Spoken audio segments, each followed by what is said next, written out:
How's it going, team? I hope this. I'll try and make this quick. I'm sorry it's so late. I just got back from golf, um, and let's just get right into this. These are the last 7 questions before your test tomorrow. Okay, so let's start. A bullet leaves a rifle with a muzzle velocity of 520 meters per second. While accelerating through the barrel of the rifle, the bullet moves a distance of 0.84 meters. Determine the acceleration. So we know that the bullet, hopefully it wasn't moving when it got into the chamber, so the VI is going to be 0. The final velocity is going to be 521. We're looking for the acceleration. They don't ask us or tell us anything about time. They tell me that the distance is 0.840 meters. So at this point, VI, VF, A, and D, I think we could do VF squared equals VI squared plus 2AD. That's going to be 521 squared equals 0 squared plus 2a times 0.840. 521 squared is going to be 271441 equals, that's going to be 0, so just 2 times a times 0.840. So we can divide both sides by 2 times 0.840. So 0.840 times 2. So that's going to be divided by 1.68. That is going to get rid of both of those because 0.840 times 2 is 1.68. So we're going to be left with A going to be 271441 divided by 1.68. That's going to be a really big acceleration, isn't it? 161,572 meters per second squared. Hope that makes sense. It's kind of a crazy acceleration, but probably sounds about right because it's going pretty fast at the end of the rifle barrel. Next up, a baseball is popped. We're not going to talk about baseball. Still a little sore subject for me here. Baseball is popped straight up into the air and has a hang time of 6.25 seconds. Determine the height of the ball that it rises, and that's it. Cool. So we just have to figure out the height. It's kind of tough not knowing the initial velocity, so we can sort of look at this 2 ways. And the way that I'm going to recommend we look at it is, look, the ball goes up and then the ball comes back down, right? Either way, at the top here, the velocity is going to be 0 meters per second, and that's the only place that we know how fast it's going. We also know that the time to get either up or down is half of 6.25 seconds. So let's just do that now, divided by 2. So the time is going to be 3.125 seconds. So whatever's going on, I'm only going to look at half of the trip. Why don't we look at it going, we can look at it, probably the easiest way to look at it is going to be going down, because going up, we don't know this initial velocity, but we know the final velocity, but only one of our equations really has final velocity in it. But we learned the cardinal rule of physics is that what goes up must come down at the same velocity. So if I know how fast we're going here, I know how fast we were going at the beginning. All right, so I hope that kind of makes sense. So for example, if it comes down with 20 meters per second velocity, it also went up with 20 meters per second of velocity. So let's look at it on its way back down where the initial velocity is 0 and the final velocity is what we're actually going to be looking for. Because it's a projectile, we've got an acceleration of negative 9.8 meters per second squared, and we've got 3.125 seconds for time. And we're looking actually for the displacement, which we don't really care about the final velocity, do we? So VI, A, T, and a D, I think we can use D equals VIT plus 1/2 AT squared. So that D is going to be what we're going to find. VIT is going to be 0, because 0 times 3.125 is going to be 0, plus 1/2 times negative 9.8 times 3.125 let's see, D equals 4.9, well, let's just do this, 0.5 times negative 9.8 times 3.125. That's going to be negative 15.3125 meters. Now, what I said before about what goes up must come down with the same speed, it also is the same distance. So for example, we just said it came down 15.31 meters. The only way it can come down 15.31 meters is to go up 15.31 meters. So your actual displacement, or your height, which is what we're looking for, is 15.3125 meters. Okay, I hope that makes sense. You're just solving for displacement and then using a little physics knowledge to sort of tweak it into what the calculation or the question's asking for. All right, so next up, an observation deck of a skyscraper is 420 meters above the street. Determine the time required for a penny to free fall back down. So we know it's going to fall negative 420 meters. We are looking for the time. We know the acceleration because it's a projectile is negative 9.8 and the initial velocity is 0. Again, I think, well, actually, D equals VIT plus 1/2 AT squared. Negative 420 equals VI 0 times T, so whatever, plus 1/2 of negative 9.8 T squared.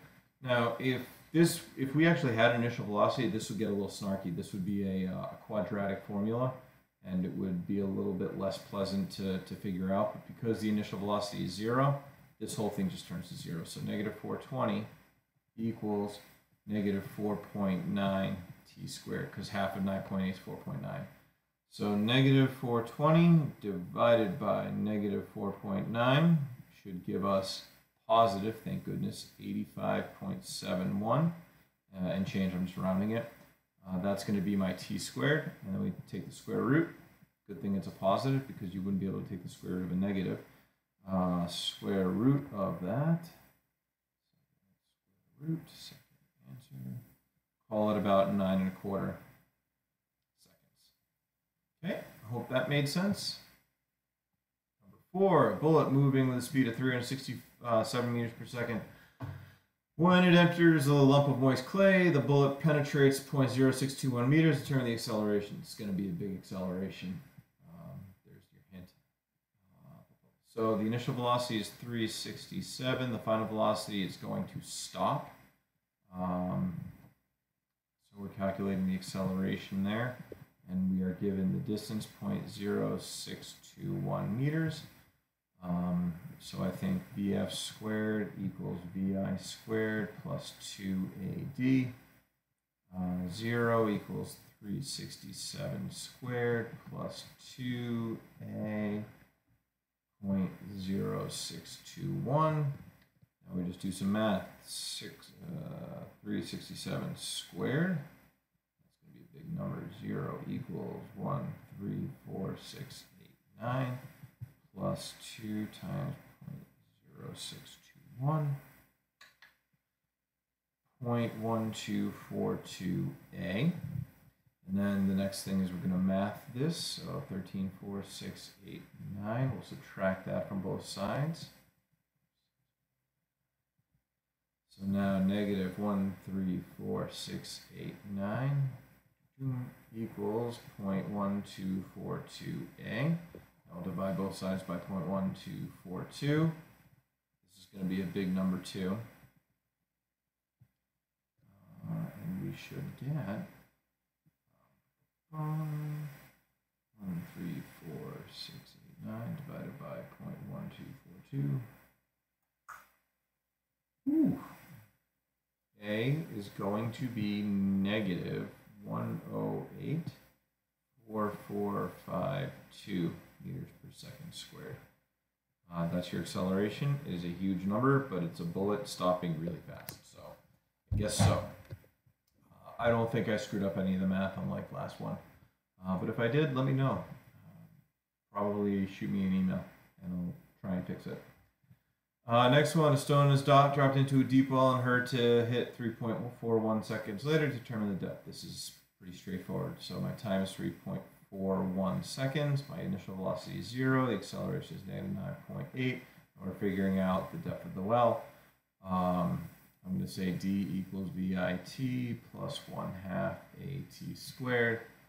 D equals 0 times 3.41 plus 1/2 -9.8, 3.41 squared.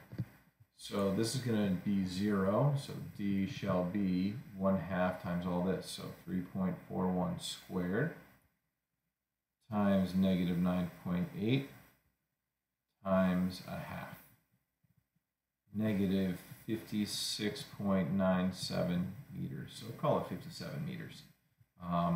And that negative just means that we're going down. So that's the depth of the well. Next.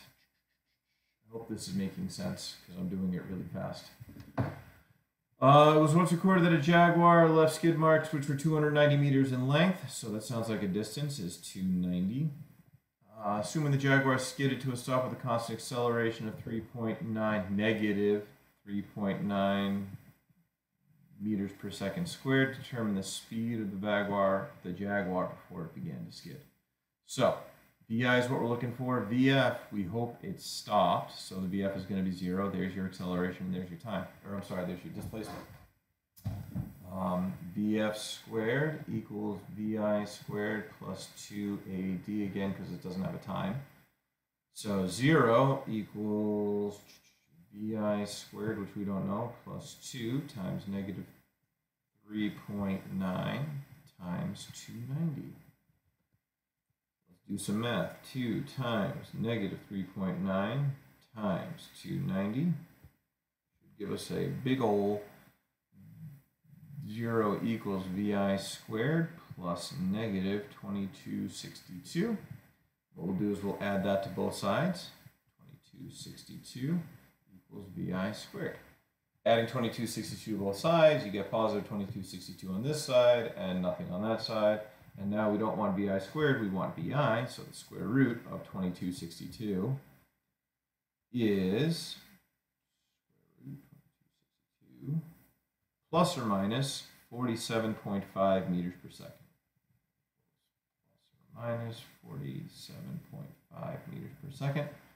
I rounded down, but probably should have rounded up. So 47.56 meters per second. Because the Jag was going forward, we're going to negate the negative one. So it was positive 47.5 meters per second, which is really fast, about 100 miles an hour. And finally, last but not least, with what speed in miles per hour? Oh no, we're going to have to convert. Must an object be thrown to reach a height of 91.5 meters, equivalent to a football field, assume negligible air resistance, and 1 meter per second is 2.23 miles per hour. So we'll do the conversion afterwards, but for right now, let's figure out the initial velocity. So what we're looking for is VI. VF is going to be 0 because it's going to go up and stop at a height of 91.5 meters with an acceleration of negative 9.8 meters per second squared. So I hope that all makes sense. This is what we're looking for. We know it stops at the top. We know the displacement at the top, and we know the acceleration. So let's figure out, I think the best one to use is VF squared equals VI squared plus 2AD. 0 equals VI squared plus 2 times negative 9.8 times 91.5. Let's do a little bit of math. 2 times negative 9.8 times 91.5 is going to be VI squared plus negative 1793.4. Now we're going to add that to both sides, and we will end up with VI squared equals positive 1793.4. We'll take the square root of that because we don't want VI squared, we want VI. 42 VI is 42.34 meters per second. So that's the answer in meters per second, but we want it in miles per hour. So 42.34 meters per second times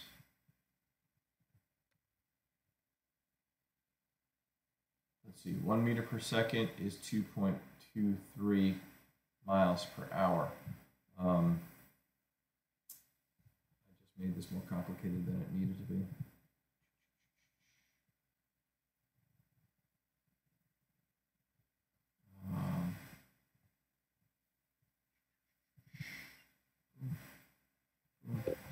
Meters per second, because we've got a straight conversion, which is awesome.